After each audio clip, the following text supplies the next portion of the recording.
¿Qué tal?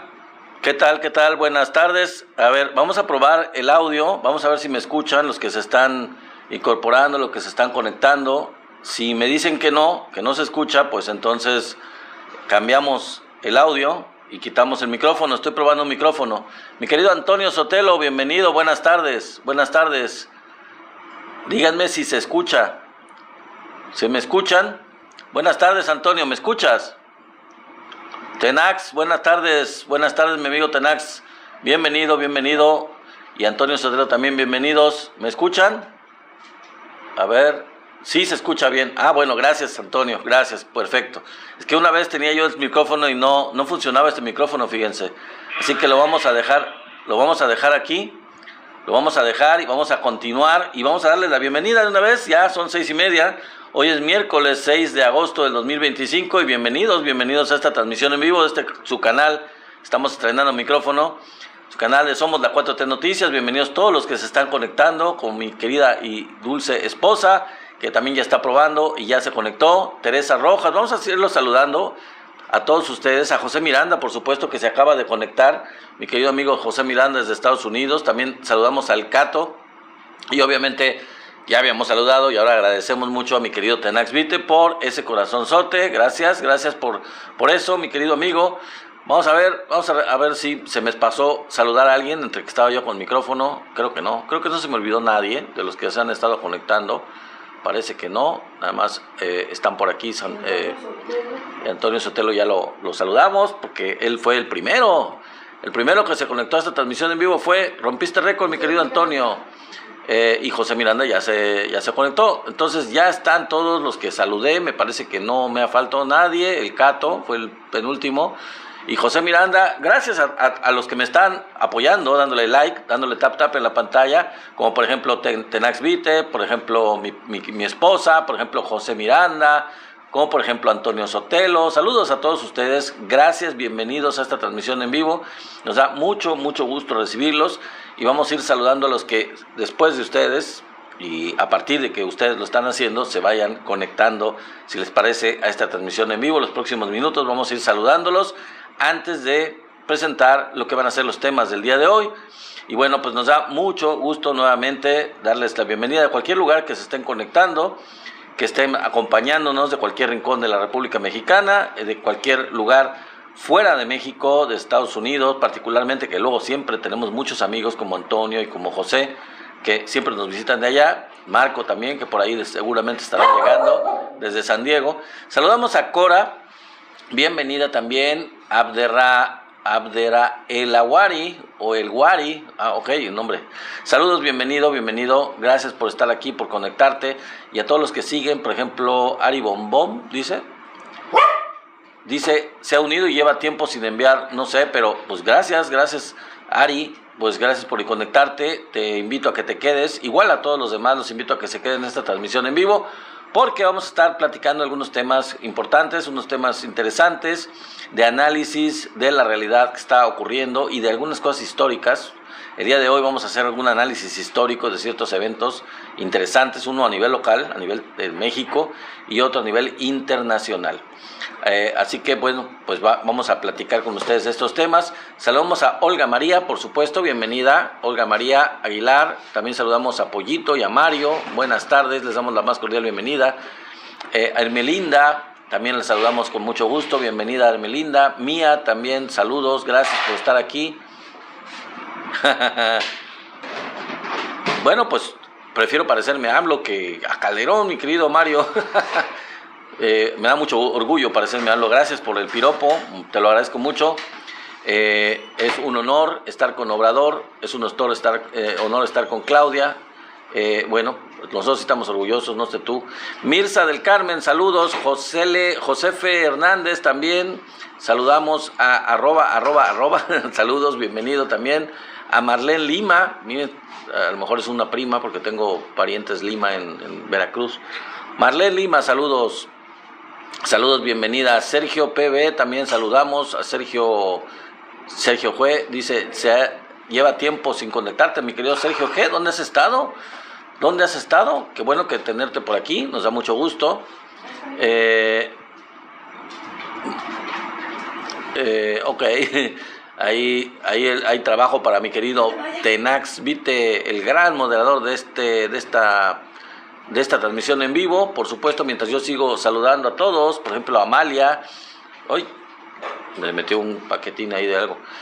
A María Ángeles, también saludamos, ya saludamos a Marlene Lima, por supuesto a Carlitos, a Rey Playboy, también saludamos, bienvenidos todos ustedes, los invitamos a que se queden, que la información está interesante, y a Marlene Lima muchas gracias también, y también te invitamos a que te quedes, y gracias por el like, gracias por darle like a este en vivo. Les recordamos que tenemos una meta de regalos también, y los invitamos a que sigan apoyándonos con esos likes como lo están haciendo hasta ahora, muy bien, lo agradecemos mucho, y también a quien no lo he hecho, no lo he dicho, más bien dicho, los invitamos a que vayan a nuestra plataforma de YouTube, nuestro canal de YouTube, se llama Somos la 4T Noticias, saludos a Héctor, y obviamente allá pueden, y los invitamos a que lo hagan, suscribirse. Suscríbanse en el canal de YouTube, es muy importante que lo hagan para que aumentemos ese número de suscriptores. Saludamos a Krulop, a Lucas Zapata, a Armando Asensio, a Pao Lascano, a Daniel Herrera también, y a todos ustedes que se siguen conectando, B14J3RO, uy, qué barbaridad, saludos, es un poquito trabalenguas, pero bueno, los saludamos, gracias por estar aquí, bienvenidos todos ustedes que se están conectando, Miguel 25, JDB Chica, todos ustedes son muy bienvenidos, nos da mucho gusto saludarlos y invitarlos a que se queden en esta transmisión para que estén enterados. Eloy Murillo también, los saludamos con mucho gusto. Y bueno, por ahí ya estamos avanzando con los saludos. Ya no alcancé a saludar a uno que tenía letras mayúsculas, pero nos da mucho gusto recibirlo, quien quiera que sea, y que se queden porque la información es interesante. Vamos a hacer un análisis de ciertas situaciones y ahorita más ya se los vamos a ir presentando. ¿De qué vamos a estar hablando? Bueno, el día de hoy, 6 de agosto, se conmemora, o no podemos decir que se celebra, porque obviamente ese tipo de cosas no se celebran, se conmemoran cuando es algo negativo de la historia de la humanidad. El día de hoy, 6 de agosto, se conmemora pues el ataque a Hiroshima, la bomba que le tiraron los gringos a Hiroshima, a Japón. Vamos a hablar un poquito de eso y vamos a ver, a hacer un análisis de esto, ¿no? Ese es uno de los temas que vamos a estar tocando. El tema principal del día de hoy, el que le da título, le da nombre a esta transmisión en vivo, es un escándalo de la Liliana Telles, definitivamente sí. Ya hay un escándalo nuevo que pues pone a Lili Telles en su lugar. No me gusta decir Lili, no sé por qué se puso Lili, es una ridiculez que se diga Lili, y además está registrada así, según parece. Pero para mí es Liliana y hasta el nombre pues yo creo que le hace mucho beneficio. La verdad es que es ridículo, es patético que se diga a sí misma Liliana, que se haya puesto ese nombre. Pero bueno, un escándalo. ¿Quieren saber de qué se trata? Quédense porque hay un escándalo horrible, familiar de Liliana Telles. Vamos a hablar de este tema, este es otro de los temas que vamos a estar tocando. También vamos a hablar de la historia de Adán Augusto López Hernández, de dónde viene. Vamos a hacer un poco más énfasis en el historial de Adán Augusto López Hernández para que más o menos nos ubiquemos en por qué es la importancia de hablar de este personaje y la importancia de que se sigan las investigaciones con respecto a él. Leleana, dice Antonio Sotelo, muy bien, mi querido Antonio, tienes toda la razón. Lela Telles, Leleana Telles. Alex Monti, ok, saludos. Otro más, mi querido Alex. Un trabajo para ti, mi querido Tenax. Vite ahí este señor que se llama Alex Monti, se equivocó de canal, por lo que veo. Saludos. Estela Galván, también saludos. Bueno, el tema de Adán Augusto es interesante. Vamos a hacer una autocrítica de la 4T que tiene que ver con el historial de por qué Adán Augusto estaba tan cercano. ¿Por qué está tan cercano a la 4T? ¿Por qué estaba tan cercano a Andrés Manuel López Obrador? ¿Por qué Andrés Manuel le tuvo tanta consideración y lo tenía tan cerca de él? Hay explicaciones de todo ello, se los vamos a explicar paso a paso, todo lo que ocurrió con Adán Augusto y toda la historia que tiene que ver con él. Sí, mi querido José, la loca del Senado, definitivamente es la loca del Senado. Y en temas internacionales vamos a hablar de En síntesis, vamos a hablar de manera completamente sintética, no demasiado, porque es un análisis del tema, pero más o menos de manera sintética. ¿En qué consiste la pérdida de soberanía de Europa ante Estados Unidos? Vamos a ver cómo le fue a Europa. Vamos a hacer un énfasis un poco mayor de lo que hemos dicho en ocasiones anteriores, en días anteriores, en donde hemos hecho transmisiones en vivo, donde hemos hablado de cómo quedó en estas amenazas Europa con respecto a Estados Unidos. Vamos a hacer un buen análisis al respecto y pues si me acompañan, aquí vamos a hablar de este tema más adelante. Así que quédense mis queridos amigos, porque los temas están de verdad interesantes. Vamos a ver, vamos a hablar de todos ellos. Y bueno, vamos a empezar, si a ustedes les parece, recordándoles que pues, es importante que se conecten, es importante que nos apoyen con sus likes aquí, que nos apoyen compartiendo este en vivo con más gente, compartiéndolo ya sea de manera directa aquí o compartiéndolo ya grabado en el canal de YouTube, somos la 4T Noticias. Allá quedará grabado y allá podrán compartirlo de manera muy fácil en YouTube, con sus contactos, con quien quieran compartirlo. También, obviamente, en la plataforma de YouTube, los invitamos a quien no lo haya hecho, que se suscriban. También allá pueden darle like a cualquiera de los videos anteriores y, obviamente, pues pueden compartirlo, les digo, con más gente. Pero sobre todo, ya que están allá, pues échenos la mano y suscríbanse. Lo más importante es, cuando vayan por allá, no olviden, no dejen de suscribirse. Es muy importante. Y bueno, pues vamos a empezar con los temas del día de hoy, saludando a Reina Díaz y a todos los que siguen conectándose. Vamos a pedirles que continúen aquí, que se mantengan conectados y que nos apoyen de esa forma. Bueno, vamos a hablar de un tema que pues no es muy bueno, no es muy positivo, pero es una conmemoración, porque da la casualidad, amigos, que el día de hoy se conmemora un evento histórico que en realidad fue una catástrofe.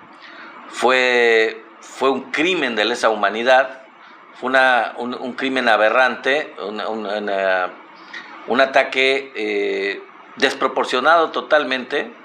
El día 6 de agosto, pero del año 1945,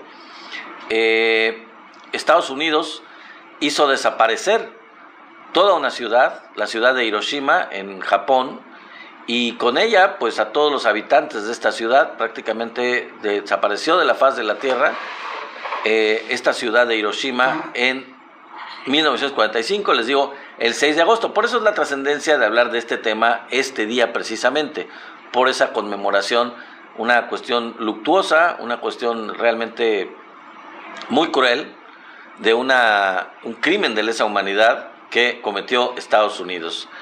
3 días después, no conforme con eso, porque por si ustedes no lo recuerdan, ahora lo estamos recordando, 3 días después de este ataque, el 6 de agosto del 45, Estados Unidos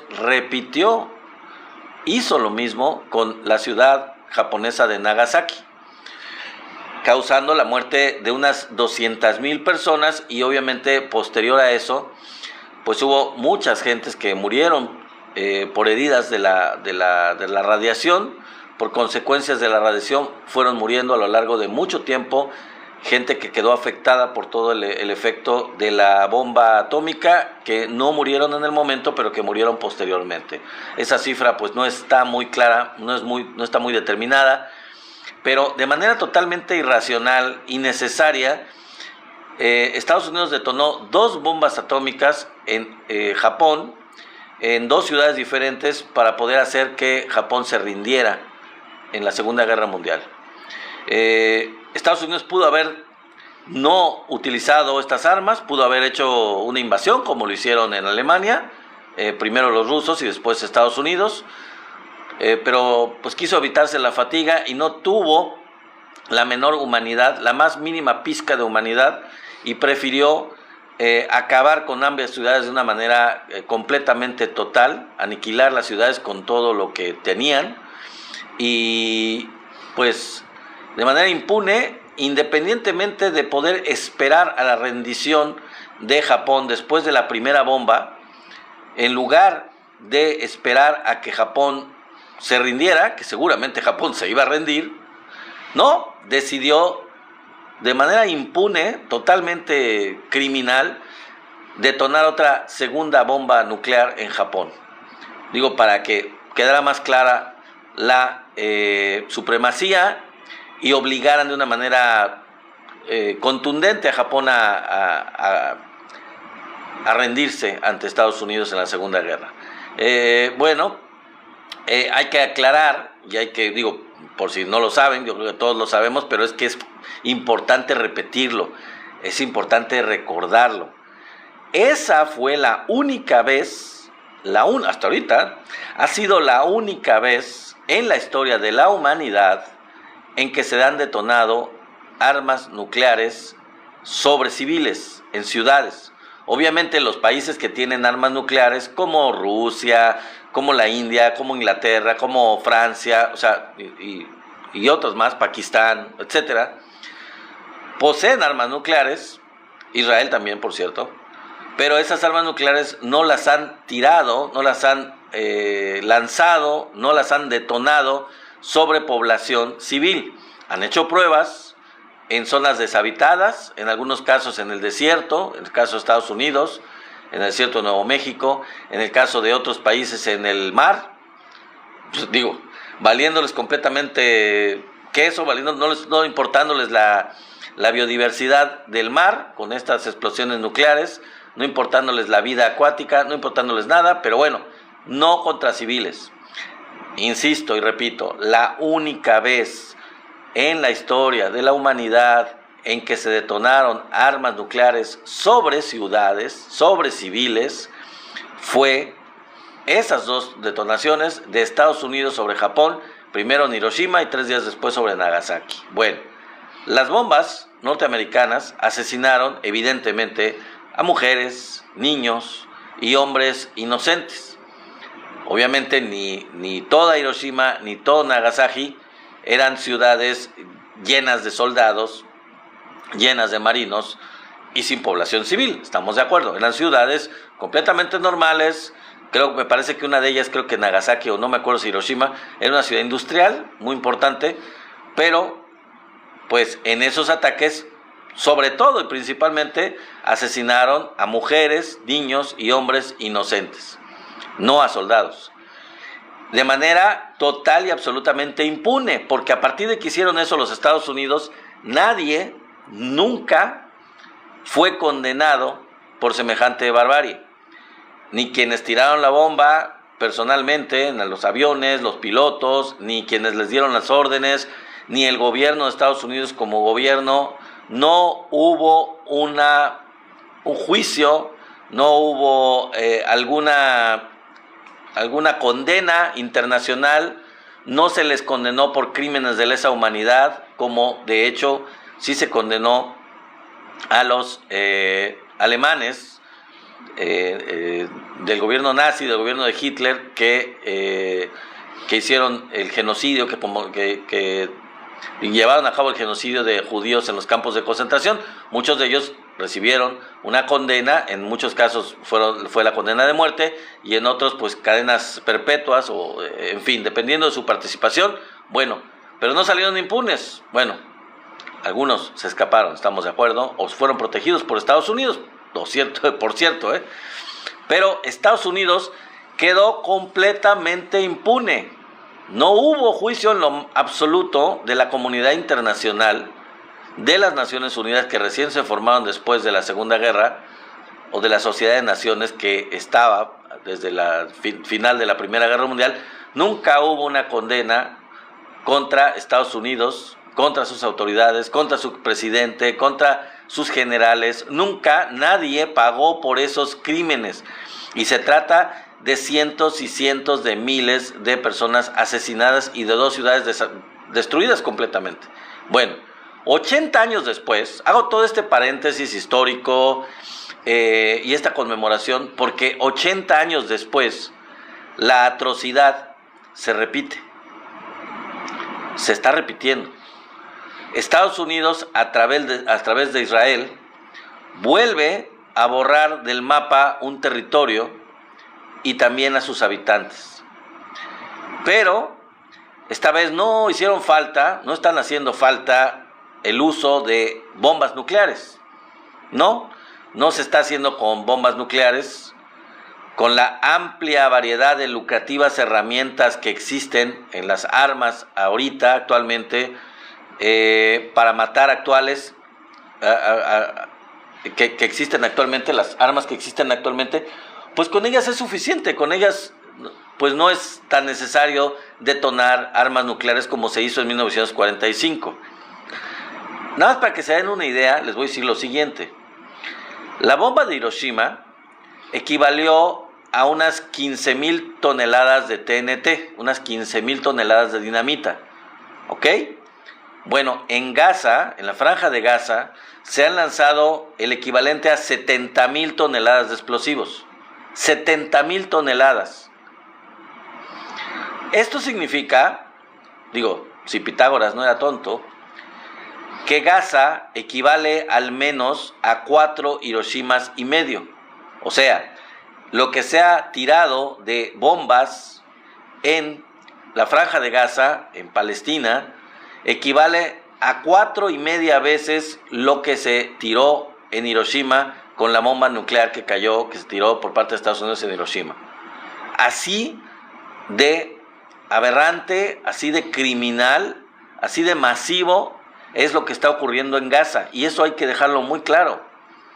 Es un genocidio, es una limpieza étnica, es una desaparición de una nación entera por parte de los gobiernos aliados de Estados Unidos y de Israel. Y eso es algo que hay que decirlo, hay que mencionarlo, hay que acusarlo, hay que quejarse. Lo hemos estado haciendo, lo vamos a seguir haciendo, porque nos toca y le toca a todos los que estén viendo esta aberración en los medios, que estén viviendo en estos tiempos, que vivan en 2025, seres humanos que vivamos en 2025 y que no se quejen, que no lo den a conocer, que no queden realmente ofendidos por lo que está ocurriendo, por lo que está haciendo Israel con apoyo de Estados Unidos. Pues entonces no pueden llamarse seres humanos, ¿estamos de acuerdo? Es una cuestión de mínima empatía, de mínima solidaridad, de mínima humanidad, vamos. Y bueno, vamos a pasar a temas un poquito menos tristes, menos tristes, más de festejo quizá, hasta cierto punto. Hubo un escándalo de la Liliana Telles que salió a relucir hoy precisamente, para que nos demos cuenta de esta loca del Senado. Dice Tenax, María Lili del Carmen Telles García. Pues sí, imagínense, Lili del Carmen. Si hubiera puesto Liliana nada más, sin la María y sin del Carmen, Lili. Es bastante ridículo, mi querido Tenax. No, una persona como ella, o como una loca del Senado, no debería tener un diminutivo, estamos de acuerdo. No debería tener ese nickname, ese diminutivo, porque la verdad es que una persona tan amarga, tan horrible, tan terrorífica, pues no le queda. En fin, vamos a hablar de la Liliana Telles, si a ustedes les parece. ¿Saben ustedes qué tienen en común Liliana Telles y Márgara Zavala? Aparte de que pues las dos son del PAN. Vamos a ver qué es lo que tienen en común. Salió una cosa nueva que tienen en común, ahorita lo van a ver. Ninguna de las dos tienen argumentos. La verdad es que son puro bluff. Es más belicosa y más agresiva quizá Liliana Telles, pero la verdad es que ninguna de las dos tienen argumentos. No hacen bien su trabajo legislativo. De ninguna de las dos se ve que hayan hecho algo en su trabajo legislativo. Las dos han sido pues un cero a la izquierda, no han propuesto nada, no han sacado nada adelante. En el caso particular de Liliana Telles, ha estado vociferando y bloqueando más bien las actividades del Congreso, del Senado, y la otra pues realmente ha sido un estorbo básicamente. No es tan vociferante, no es tan gritona, no es tan escandalosa, pero pues es un pan sin sal, es una X en la vida la Márgara Zavala. Son ambas plurinominales. ¿Qué quiere decir esto? Que son vividoras de nuestros recursos, de nuestros impuestos. son ambas vividoras del erario público. Eso es lo que tienen también en común. Pero ¿qué creen? Hay una cosa nueva. Las primas de las dos, cada una de ellas tiene una prima, y esas dos primas, una de Liliana Telles y la otra de Márgara Zavala, eran socias y dueñas, por lo tanto, de la guardería ABC. Así que imagínense nada más esta cosa en común entre ambas mujeres, pues de lo peor. Mujeres de lo peor, realmente personas de lo peor. Digo mujeres, no estoy ofendiendo, no es una cuestión de en contra de las mujeres. Personas, seres humanos de lo peor, realmente Liliana Telles y Márgara Zavala. Bueno, ambas tienen una prima. Ya sabemos de la prima de Márgara Zavala, pero ahora sale la prima de Liliana Telles, que también, igual, era socia y dueña de la guardería ABC.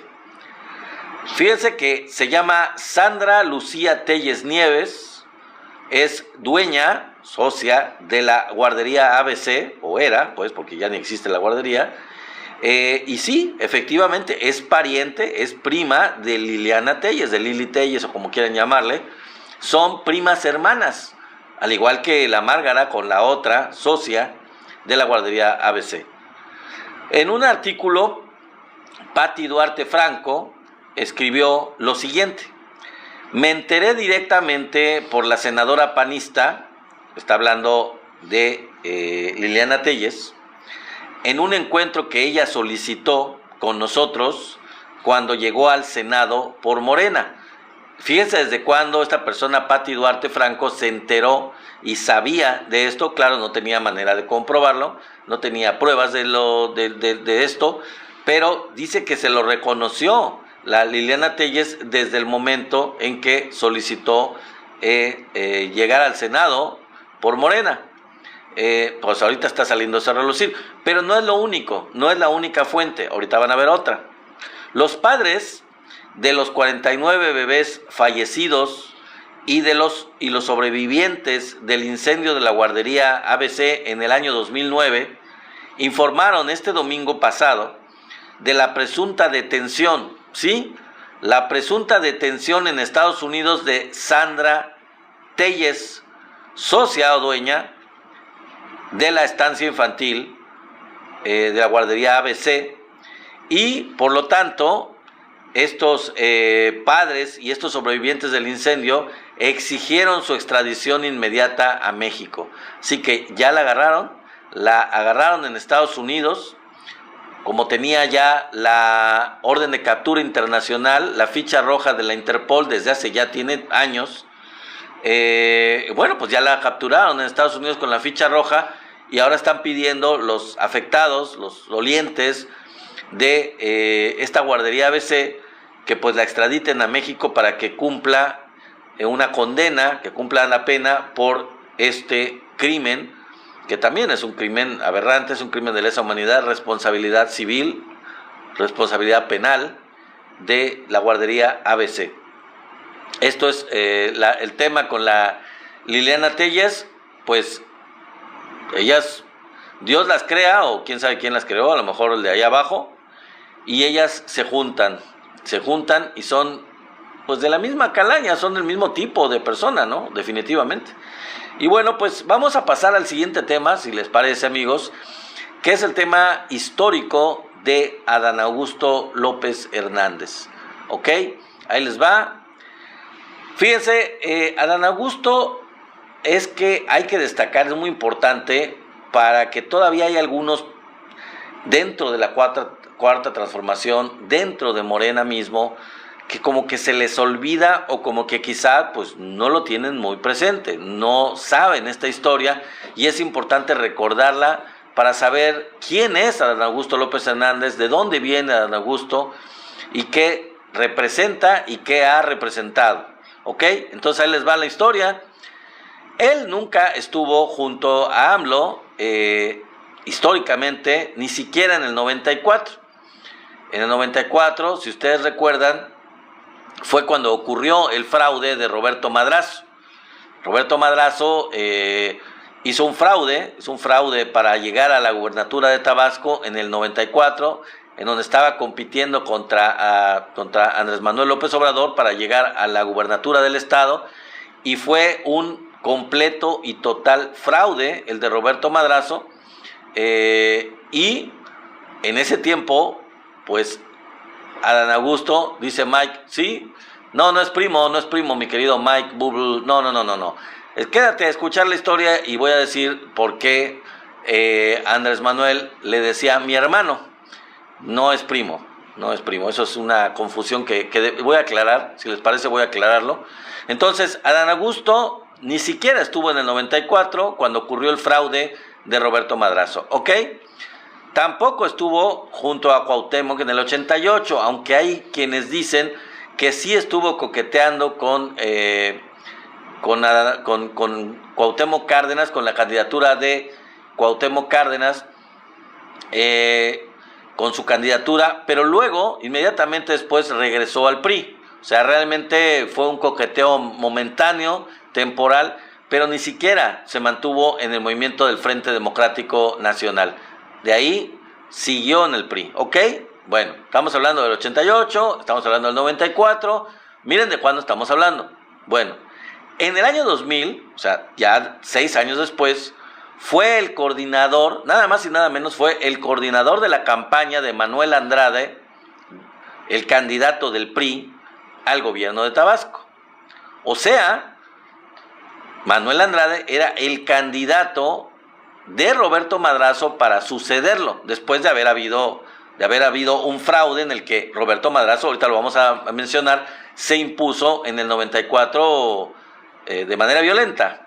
Bueno, el que continuó, digamos, después de Roberto Madrazo, que se instauró como gobernador con un fraude, candidato del PRI, fue Manuel Andrade. Bueno, el coordinador de la campaña de Manuel Andrade era Adán Augusto López Hernández. Y la gubernatura, la elección de Manuel Andrade, pues fue anulada por el Tribunal Electoral del Poder Judicial de la Federación por fraudulenta y se tuvo que repetir. Bueno, se repitió y a final de cuentas se impuso Manuel Andrade en la gubernatura, como sabemos. Pero bueno, fue una elección que se declaró fraudulenta y se tuvo que anular. Bueno, ahí estuvo como coordinador de la campaña de Manuel Andrade Adán Augusto López Hernández. Pero no solo eso, además de ser coordinador de la campaña de Andrade, era el secretario general del PRI. Estamos hablando del año 2000. El secretario general del PRI en Tabasco era Adán Augusto López Hernández. Por cierto, todavía Adán Augusto sigue siendo amigo muy cercano de Manuel Andrade, hasta el día de hoy. Bueno, ahora, por ahí decían alguien antes en el chat, su llegada al movimiento de la 4T o al movimiento de Morena o como quieran llamarle, fue cuando no existía Morena todavía, era el PRD. Su llegada al movimiento fue cuando le hicieron el desafuero a Andrés Manuel López Obrador. Yo me acuerdo, creo que fue a finales del 2005 o principios del 2006, no lo sé. Pero bueno, cuando le hicieron el desafuero a AMLO, fue cuando Adán Augusto ya se unió a la candidatura se unió con el movimiento de Andrés Manuel López Obrador. Pero la pregunta que hacemos y que viene a aclarar todo, la verdad, es ¿por qué entonces el expresidente Andrés Manuel López Obrador lo ha tenido en tanta estima y lo consideraba su hermano? ¿Se acuerdan que Andrés Manuel decía mi hermano, Adán Augusto? ¿Por qué? Porque si no estuvo en el 88, no estuvo en el 94 en su lucha por la gubernatura, estaba del lado contrario, no estuvo ni siquiera en el 2000 tampoco, porque estuvo apoyando al candidato contrario también en el 2000. Entonces, ¿por qué si tenía toda esta historia contraria a Adán Augusto, por qué Andrés Manuel pues llegaba a considerarlo como su hermano? Bueno, ahí viene la historia. Hay que recordar que Payambé López Falconi era el padre de Adán Augusto López Hernández fue un notario público que siempre apoyó, él siempre apoyó a López Obrador, y él sí desde el 88, desde la candidatura de Cuauhtémoc Cárdenas en todo el país a presidente. Él estuvo en el movimiento, él apoyó el movimiento junto con Andrés Manuel López Obrador del Frente Democrático Nacional, el padre de Adán Augusto López Hernández, que se llamaba Payambé López Falconi. ¿Y eso por qué? ¿Por qué apoyaba él sí tanto y tan fuerte desde un principio a Andrés Manuel López Obrador? ¿Qué tenían de historia común el padre de Adán Augusto López Hernández con el expresidente López Obrador? Bueno, ahí les va, esta es la historia. Ocurrió una tragedia, no sé si ustedes sepan, pero en la niñez de Andrés Manuel López Obrador ocurrió una tragedia con el hermano de Andrés Manuel. Desafortunadamente un accidente, José Ramón, hermano de Andrés Manuel, estaba jugando con una pistola y desafortunadamente se le disparó y falleció. En ese tiempo el subprocurador de Tabasco, el subprocurador que validó que esto había sido un accidente, porque de hecho lo fue, pero lo validó que había sido un accidente, fue nada más y nada menos que el padre de Adán Augusto López Hernández, Payambé López Falconi. Y el procurador de justicia del estado de Tabasco, ¿saben quién era?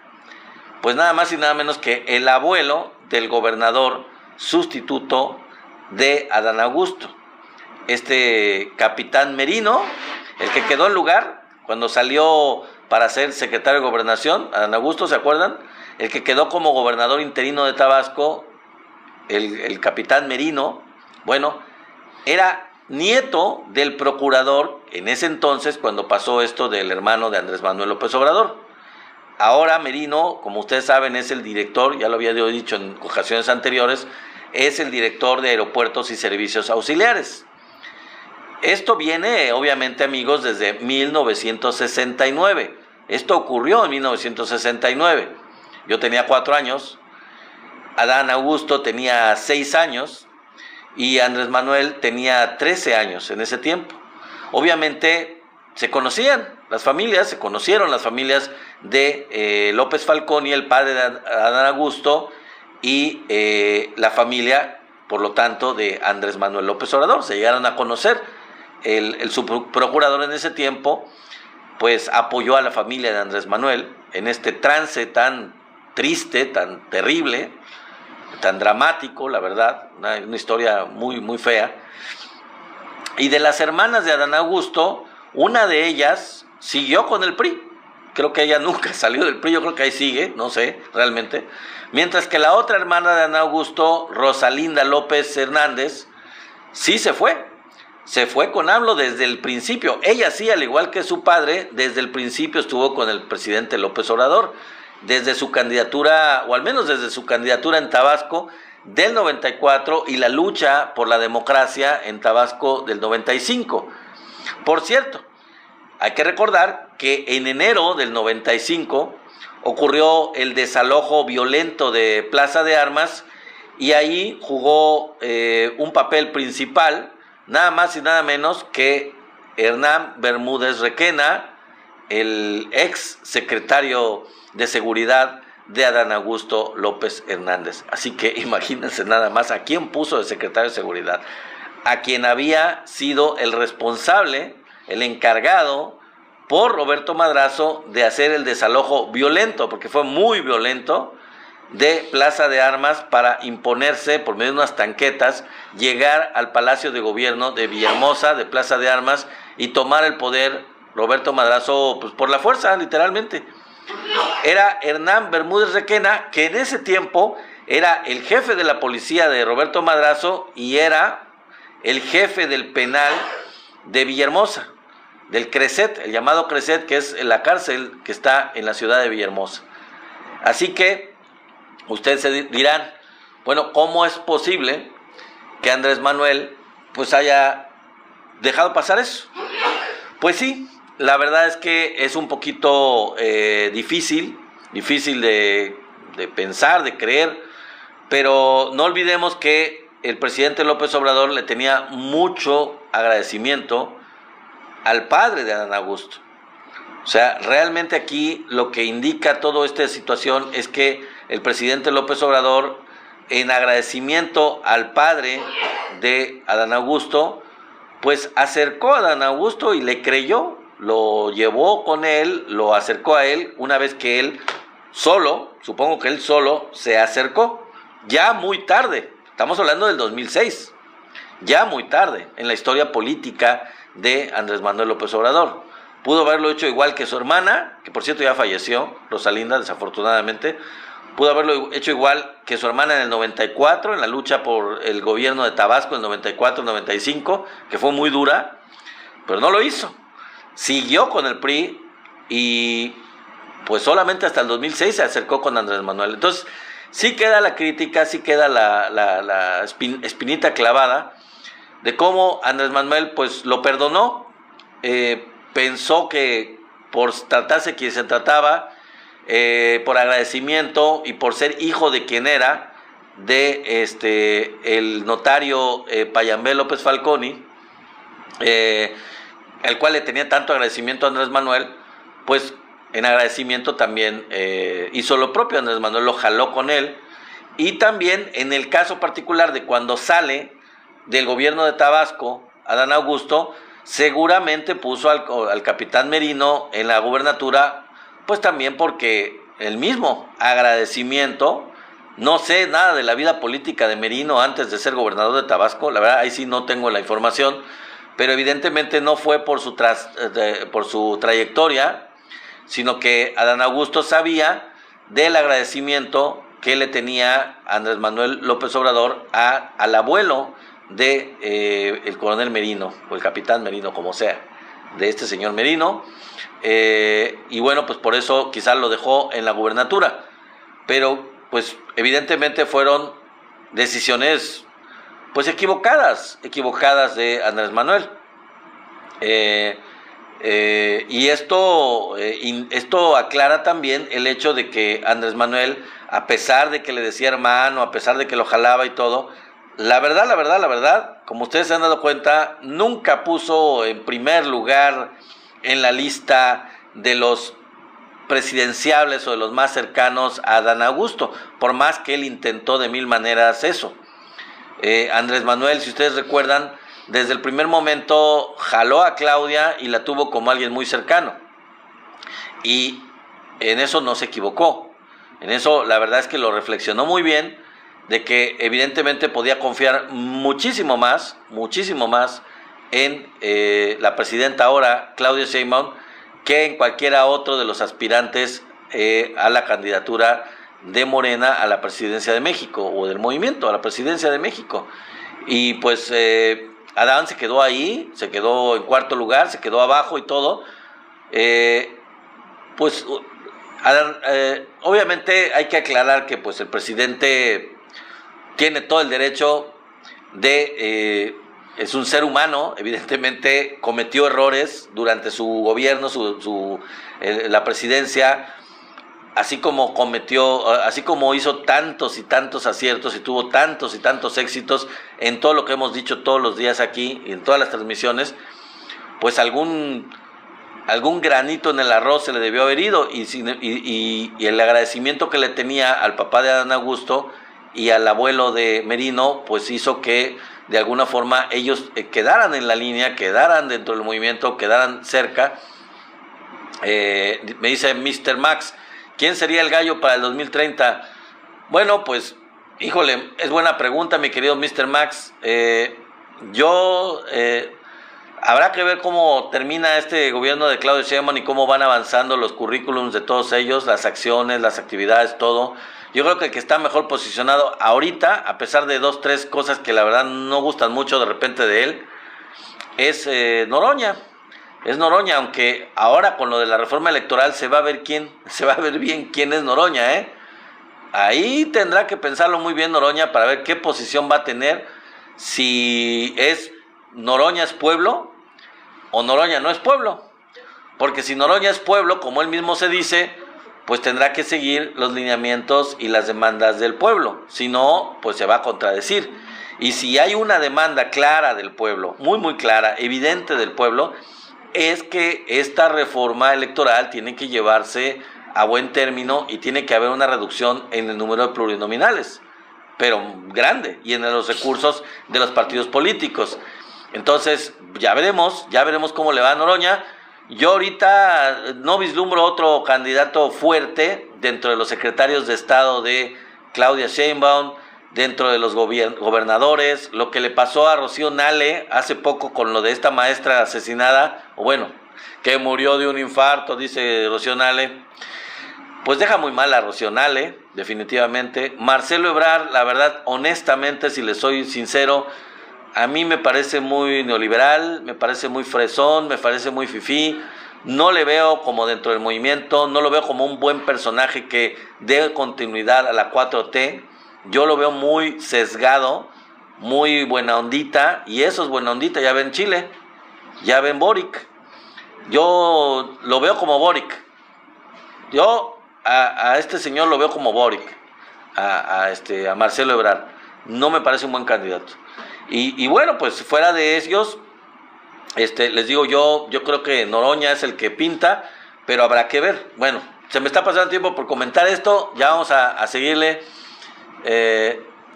Vamos a seguir con la última que tiene que ver con la síntesis, la pérdida de la soberanía europea ante Estados Unidos. Ahí les va. Estados Unidos, fíjense, le puso 15% de aranceles a la Unión Europea, como ustedes saben. Ese, dice Mr. Max a Miguel Torruco. Bueno, vamos a ver cómo se mantiene Miguel Torruco de aquí en adelante. Hay que ver, pero bueno, esa es una idea, también me parece rescatable. Ok. Estados Unidos le puso 15% de aranceles a la Unión Europea, punto para los gringos.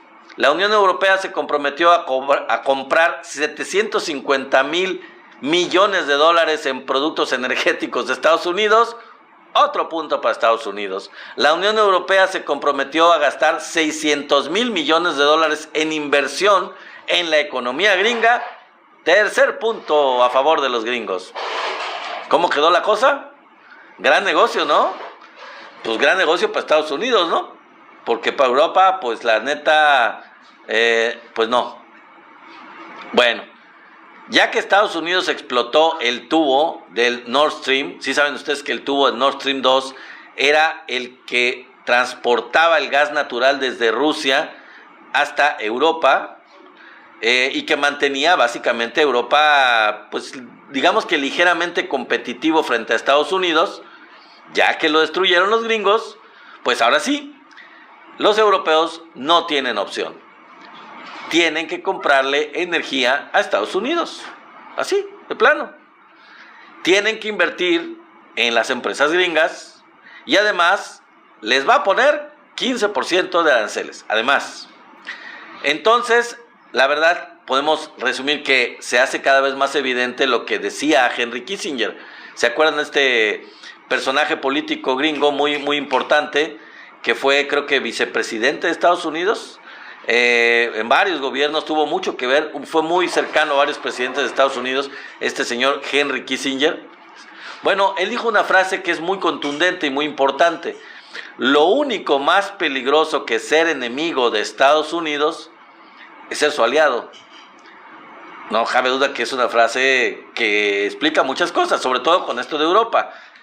¿Qué contestó a este acuerdo tan benéfico para Estados Unidos y tan malo para Europa la encargada de la diplomacia del gobierno de Europa, Ursula von der Leyen, que se entrevistó y que hizo las declaraciones junto con Donald Trump de este acuerdo al que llegaron Europa y Estados Unidos? ¿Qué fue lo que dijo von der Leyen? El punto de partida era un desequilibrio, un superávit por nuestra parte y un déficit por parte de Estados Unidos. Y queríamos reequilibrar la relación comercial y queríamos hacerlo de manera que el comercio continuara entre nosotros dos. Fíjense, la última parte es genial. queríamos hacerlo de manera que el comercio continuara entre nosotros dos. ¿Qué significa eso? ¿Qué entienden ustedes por eso? Así en términos simples es, no tenemos opción. Si no aceptamos este tipo de imposiciones, nos mandan a la... ¿Sí? Tal cual. O sea, está reconociendo la señora encargada del gobierno de Europa que no les queda de otra, que si no aceptan estas imposiciones de Estados Unidos, se los lleva a la fregada. Tal cual. Imagínense decir, es que nosotros tenemos un superávit y ellos tienen un déficit con nosotros. Lo mismo ha dicho Trump de todos los países. Y es mentira. Es mentira, dice Ricardo Miguel Torruco es el indicado. Bueno, está ganando el apoyo ahí popular, mi querido jovenazo Miguel Torruco. Muy bien, buena elección. Vamos a ver cómo se ponen las cosas. Está perfecto. Bueno, en síntesis, Europa, amigos, va corriendo a la desindustrialización, un problema que por cierto comparte con Estados Unidos, se están desindustrializando. Pero mientras que los gringos tienen un gravísimo problema de flujo de efectivo y de deuda, ¿qué es entonces lo que hace Estados Unidos para enfrentar esto? Otro más para Torruco. Ya están, no estoy haciendo encuesta, pero parece ser que están apoyando mucho a Torruco, mi querido José Miranda. Otro voto para Torruco. Ok. ¿Qué es entonces lo que hace Estados Unidos? Meterse en problemas con sus enemigos. Con sus enemigos, aranceles, guerras, intervenciones militares y aprovecharse de sus amigos. Con sus amigos, ¿cómo aprovecharse? Bueno, con aranceles también, imposiciones económicas y los acuerdos no unilaterales donde se ve beneficiado, como este acuerdo con von der Leyen de Europa, en donde los presiona, les aprieta la tuerca, los amenaza con aranceles y con otras cosas y los hace llegar a acuerdos no unilaterales en mutuo consentimiento, pero que son aberrantes y que son muy negativos para esos países y en este caso para toda Europa. En resumen, ¿qué podemos decir de los gringos, de cómo hacen las cosas? Así, de manera muy sintética. Eres mi enemigo, ahora que yo estoy mal, voy a empezar guerras contigo.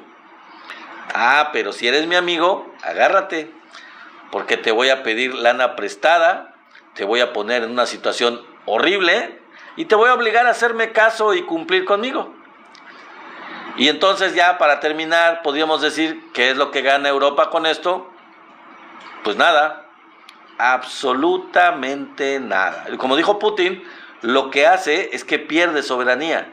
Si es que alguna vez la tuvo después de la Segunda Guerra Mundial, pues ahora se demuestra que son pusilánimes, son esclavos, son gatos de Estados Unidos, literal. Y es triste que un grupo de países, porque ni siquiera es un país, o sea, es todo un continente, Europa, muchos países desarrollados, la mayoría de ellos, la gran mayoría, dice Tenax, bueno, pasemos al tema ya de la discusión de lo que están diciendo, que se está poniendo interesante aquí en el chat. Dice Tenax, viste, Torruco no tiene experiencia en ningún cargo, usen el cerebro. Bueno, quiero decir que estoy de acuerdo con Tenax, lo dijiste un poco agresivo, mi querido Tenax, pero bueno, ok. Una de las cosas que también debemos de tomar en cuenta para el candidato para ser próximo presidente o presidenta, como dice Tenax y lo dice muy bien, es que por lo menos tenga experiencia de gobernar. Que eso es algo que, por cierto, digo, no es hablar mal, pero también le falta a Noroña. Quizá Noroña tiene mucho más experiencia política en el Congreso. Toda la experiencia política en el Congreso la tiene Noroña, tiene muchos años siendo diputado, tiene experiencia como senador, pero así como Torruco, también carece de experiencia de gobierno. Entonces yo creo que para alguien que vaya a gobernar el país, estoy de acuerdo con Tenax. Yo creo que debe de ser alguien que haya gobernado por lo menos un estado. En el caso de la presidenta Claudia Sheinbaum, gobernó muy bien la Ciudad de México, que es un estado, realmente es como un estado, no es que sea un municipio, estamos de acuerdo, es un estado y es complejo.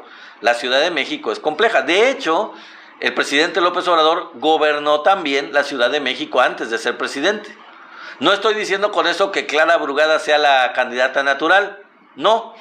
Pero bueno, pues es un punto a favor el que alguien ya haya gobernado un lugar. Puede ser la Ciudad de México o puede ser otro estado de la República. Entonces hay que fijarnos en quienes están gobernando los estados. Honestamente hay varios que ya están como que haciendo agua. Rocío Nale, no sé cómo le vaya en otros aspectos, pero en cuestión de seguridad le está yendo mal, por lo que estamos viendo del cártel de la sombra. Lo que pasó con la maestra, la verdad, habla muy mal, sobre todo por el hecho de lo que ella declaró, no fue nada bueno. Yo di ideas aquí en días anteriores de lo que pudo haber dicho, no digo que debió, porque pues yo quién soy para decir que debió decir a tal cosa, pero creo que si hubiera sido otro político más hábil y sobre todo con más humanidad, Rocío Nale hubiera sido más lista, hubiera dicho cosas más solidarias con la familia de la maestra, y no fue así. No tuvo ese tipo de inteligencia política y de simpatía o de empatía por la familia afectada de la muerte de esta maestra. Entonces yo creo que eso habla mal de ella. La verdad es que varios gobiernos de Morena de diferentes estados de la República que no sé cuál, sinceramente se los digo, no sé cuál. No sé cómo esté a mis amigos Tenax, que tú vives en la Ciudad de México, no sé cómo esté Clara Brugada, pero por ejemplo en Campeche, Laida, con eso de que puso al expanista Lavalle, no, pues no habla bien de ella, eso tampoco. De otros estados, pues no tengo muy claro, de los otros estados de la República, quién se cueza aparte, quién esté haciendo un trabajo realmente admirable, la verdad no sé. Entonces, pues vamos a ver cómo termina. Faltan años todavía para el sexenio, faltan todavía 3 años, bueno, más años, perdón, no 3 años, faltan, ¿qué? 5 años, ¿no? Es que estaba yo viendo el 7 y no sé por qué se me quedó el 7, pero bueno, faltan 5 años todavía, la mayor parte del sexenio falta. Entonces las carreras políticas de diferentes personajes se pueden ir catapultando, pueden ir mejorando. Dice Tenax, pésimo trabajo de Clara. Pues bueno, ahí está el testimonio de alguien que vive ahí. Yo les puedo decir pues casi lo mismo de el gobernador actual de Tabasco, de May, Javier May. Honestamente, pues no es que sea terrible ni muy malo, porque los apoyos sociales han estado dando y sí está bien y todo, pero hay otros programas que la verdad es que no despuntan y son mala idea o están mal formulados, mal hechos. Pero bueno, habrá que ver quién realmente. Tiene que ser alguien que verdaderamente salga del promedio, Tiene que ser alguien de gobernadores que verdaderamente haga algo espectacular, que se cueza aparte, que destaque. Y Clara está desperdiciando mucho la oportunidad, porque el foco de atención de la Ciudad de México difícilmente lo van a tener otros estados, Gobernadores de diferentes estados del país muy difícil van a tener el foco de atención de la Ciudad de México, porque en la Ciudad de México pues es más fácil promocionar lo que se hace y que se dé a conocer lo que se hace. Pasó con el presidente López Obrador, pasó con la presidenta Claudia Sheinbaum, y bueno, pues podría haber llegado a pasar con Clara Brugada, pero pues ahí está el testimonio de Tenax, que pues él vive en la Ciudad de México y pues tiene más información que nosotros, podrá decirlo con muchas bases, ¿no? Yo veo que realmente acá en el sureste, Javier May en Tabasco, la verdad no me convence, no lo pondría yo como candidato a la presidencia, ni mucho menos, definitivamente no da el ancho. Laida Sansores en Campeche, discúlpenme, pero no creo que dé el ancho tampoco, no me parece. Y de estados de otros lugares de México, por ejemplo Tamaulipas, no siento como que estén bien, pero no lo sé de cierto. Tendríamos que saber de gente del testimonio de esos estados. Ahora, si no hay ningún gobernador, pues tendríamos, mi querido Tenax, que a lo mejor tendría que haber algún otro personaje político de otro cargo, de otro lugar, de Secretaría de Estado, algún otro que esté en otra posición importante, que tenga cierta experiencia política. Y bueno, desafortunadamente eso no le va a ayudar si no tiene trabajo de gobierno, si no tiene experiencia de gobierno. Porque pues no es lo mismo gobernar que ser secretario de algo. Honestamente, digo, no creo que sea lo mismo. Entonces yo creo que la presidenta Claudia se fogueó en la gubernatura de la Ciudad de México como jefa de gobierno, y yo creo que Claudia fue ya mucho más como política saliendo de la gubernatura de la Ciudad de México que cuando empezó a gobernarla. ¿Qué hubiera sido Claudia, nuestra presidenta, si no hubiera tenido la oportunidad de ser gobernante de la Ciudad de México antes de llegar a la presidencia de México? No lo sé. No sé si hubiera tenido la suficiente experiencia política, las suficientes tablas, si hubiera enfrentado las cosas de la misma manera tan increíblemente buena como lo ha estado haciendo. No lo sé. Lo mismo el presidente López Obrador. ¿Qué hubiera sido el presidente López Obrador si no hubiera tenido la oportunidad de gobernar la Ciudad de México y de ganar toda la experiencia política tan grande que ganó, no solo gobernando la Ciudad de México, sino pues básicamente como presidente sin corona, durante muchos años recorriendo todo el país? Por eso el expresidente López Obrador es quien es, y por eso tuvo todo el colmillo político y tiene todo el colmillo político para hacer lo que terminó haciendo como presidente de México. Le costó 30 años, más de 40 años de experiencia política, llegar a ganar toda esa experiencia política para convertirse en una figura histórica ya para México, verdaderamente. Entonces, obviamente, es muy difícil que se repita un caso así. Eso es difícil, realmente ya es muy poco probable que se repita un caso así en muchísimos años, porque se dieron muchas circunstancias muy particulares para que esto ocurriera. Pero lo que podemos esperar, lo que quisiéramos esperar, y yo les recomendaría eso, que observaran muy bien el compromiso con la 4T, la historia política del personaje con la 4T, sus compromisos, su ideología, lo claro, lo nítido de su ideología, que los valores de la 4T los mantenga en la vida diaria, que los lleve muy dentro y que los aplique en su vida común, y que no tenga nada de pasado de cadáveres en el closet. Obviamente no estamos pensando en personajes como Monreal o como Adán Augusto, que ya van de salida afortunadamente para el movimiento, eso es muy bueno, pero hay otros que a lo mejor no cumplen con los requisitos a cabalidad totalmente, y se tienen que colocar en esa posición una persona que, imagínense, pues va a ser el presidente o la presidenta del país. Tiene que tener un bagaje histórico y un compromiso con el pueblo muy fuerte, muy fuerte, así como lo tienen la presidenta y el expresidente López Obrador, y ya, tal cual. Quizá no tendrá, a lo mejor no podremos llegar a ubicar a un personaje que tenga la misma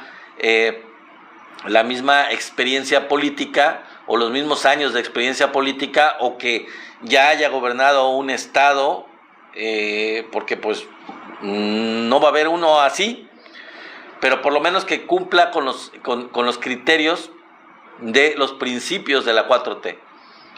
Por el bien de todos, primero los pobres, la austeridad republicana y todos los demás principios, y que en su vida los lleve a la práctica, que se vea a todas luces claramente que es congruente con esos principios, una persona que sea congruente con esos principios. Eso es lo que tenemos que buscar, desde mi punto de vista muy particular.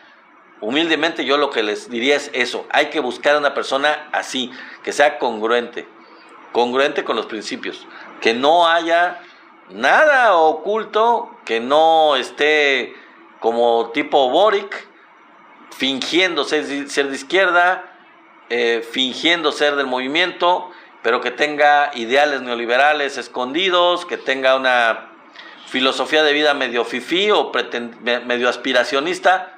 Ese tipo de personajes no. Por eso es que hay que estar observando muy bien a los políticos del partido y del movimiento desde ahora. Tenemos 5 años, pues, o sea, tampoco es que, bueno, quizás no 5, quizá 4, para que ya los personajes ya estén encaminados y estén para para seleccionar al mejor, pero lo que hay que fijarnos desde mi punto de vista es eso. O sea, qué tan comprometidos están con los valores, con los principios, con los ideales de la 4T y por lo tanto los que nos dejó y nos legó el que nos legó todo esto, que fue Andrés Manuel López Obrador.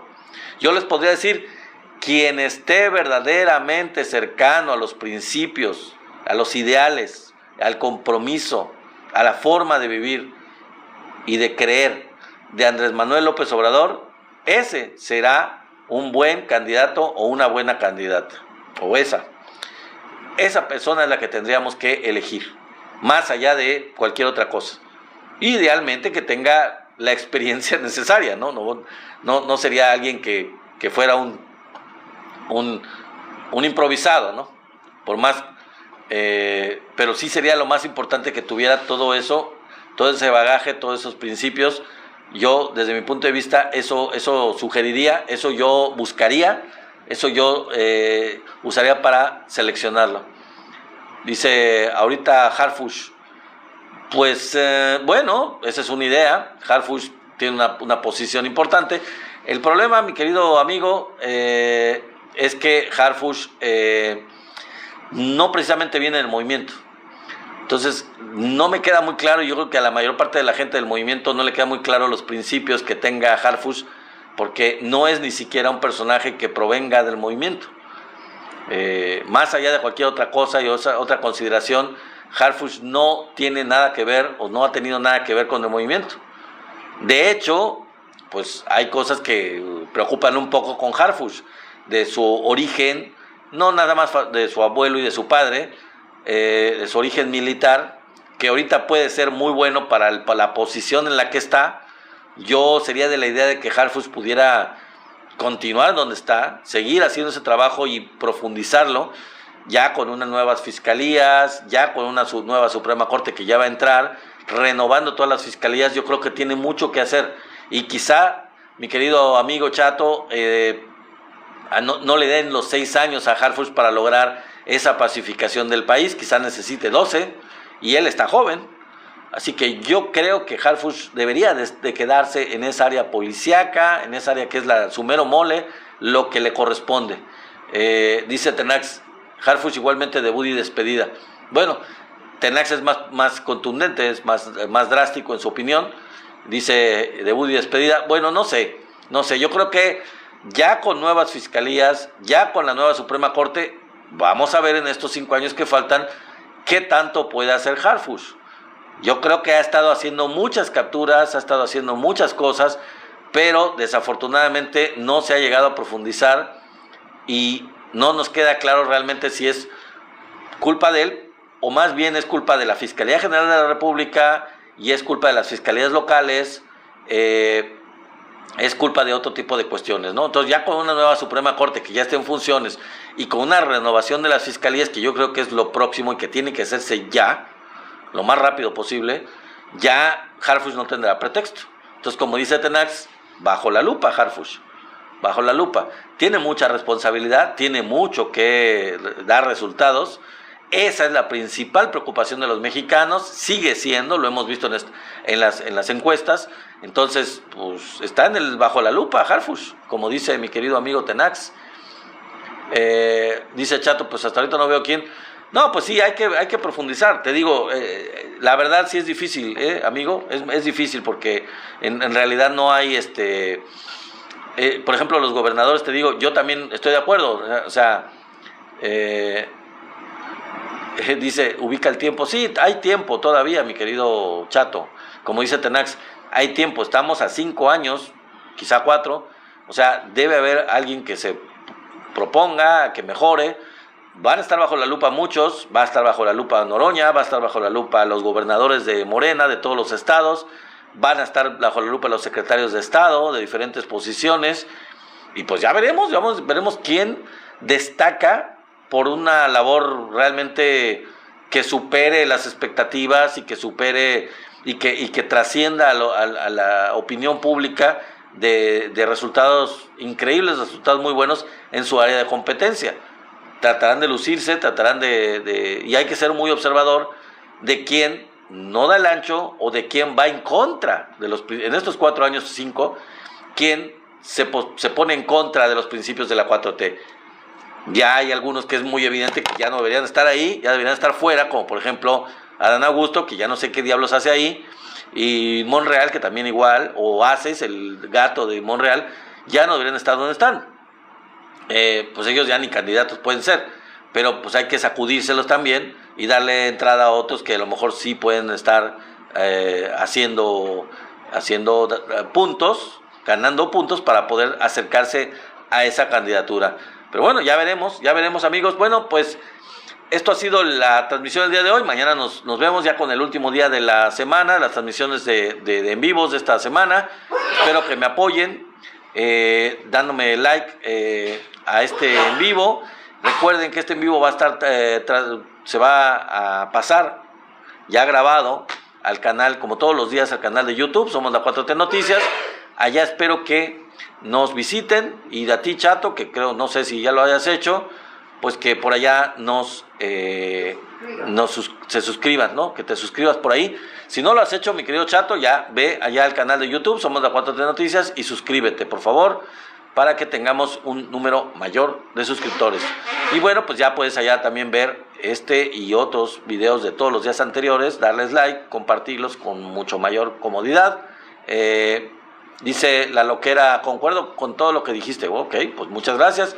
Y entonces, Lalo, La Loquera 3600, también a ti te invito, si no lo has hecho, porque no conozco tu nombre, me parece conocido tu nombre, te doy la más cordial bienvenida. Gracias por concordar con lo que dijimos, y te invito a que te vayas para allá, para el canal de YouTube, para que también allá te suscribas. Suscríbete, porque allá las suscripciones valen mucho, necesitamos llegar a una meta, así que apóyanos, La Loquera, suscríbete por allá esperamos tu suscripción. Y bueno, amigos, sin más, quiero agradecerles a todos por estar aquí, a Tenax Vite por estar muy puntual en el chat, muy bien en el chat, el día de hoy estuvo activo el chat. Gracias, Tenax, gracias a José Miranda, gracias a Antonio Sotelo, gracias por ahí a todos los demás que han estado aquí, a los nuevos integrantes que están llegando y que ya nos están siguiendo, espero que lo sigan haciendo. Tenemos las transmisiones, ya saben ustedes, de lunes a jueves, 6:30 de la tarde, de 6:30 a 7:30, transmisiones de esos días, así que todos esos días los quiero buscar, los quiero esperar, los quiero saludar, les quiero dar la más cordial bienvenida y un abrazo aquí a estas transmisiones para que nos acompañen y pues estemos siempre conectados juntos. Ya saben ustedes que son parte de esta cuarta transformación, así que pues quédense todos estos días. Mañana es la última día de transmisión de esta semana. No es el último, aclaro, no es que te vayamos a terminar, es de esta semana. Mañana es la última transmisión de esta semana, así que nos vemos mañana a las 6:30. Cuídense mucho y hasta luego, bye bye.